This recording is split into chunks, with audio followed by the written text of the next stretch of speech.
justified when you judge. Surely I was sinful at birth, sinful from the time my mother conceived me. Surely you desire truth in the inner parts, and you teach me wisdom in the inmost place. Cleanse me with hyssop, and I will be clean. Wash me, and I will be whiter than snow.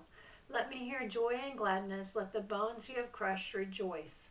Hide your face from my sins and blot out my iniquity. Create in me a pure heart, O God, and renew a steadfast spirit within me. Do not cast me from your presence or take your Holy Spirit from me. Restore to me the joy of your salvation and grant me a willing spirit to sustain me. So, the verbs have mercy, blot out, wash away, cleanse me, wash me, create in me a new heart, renew. And then he says, don't cast me away. David is asking God for an internal change. He's not just asking God to just not remember his iniquities. He's agrees that he needed the punishment, and it was justified. His sin was, the punishment that he received was justified from the sin. But then he believes that God will change him. He wants an internal change. He doesn't want to be the same David after this. And so he's asking God for that change, and I think he's willing to have that change. And then the other thing I noticed in that, he watched the Holy Spirit taken from Saul. And that was one thing he asked God, please don't take your spirit from me.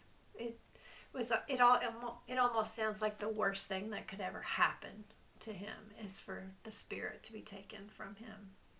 So those are just a couple things that I've pulled out just, from the Psalms, just as we begin the study of David, just looking at who he is and what was his heart like. What is that heart that is after God's heart? That's right. And we know it's possible to have. And so we want that, and we want to run after that. So I hope you feel our excitement that we have to study David, because I think, as always, God has lots to teach us.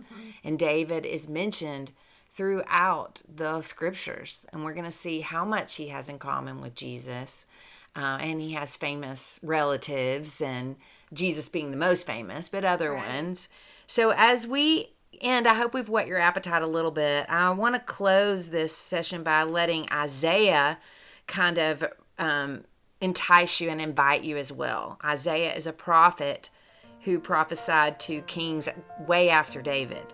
But he says in verse 55, "Come, everyone who thirsts, come to the waters.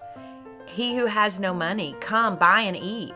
Come buy wine and milk without money, without price. Why do you spend your money for that which is not bread? Why do you labor for that which does not satisfy? Listen diligently to me. Eat what is good. Delight yourselves in rich food. Incline your ear. Come to me. Hear that your soul may live. And I will make with you an everlasting covenant, my steadfast, sure love for David." Thanks for listening and journeying with us on this side of the ceiling. See you next time.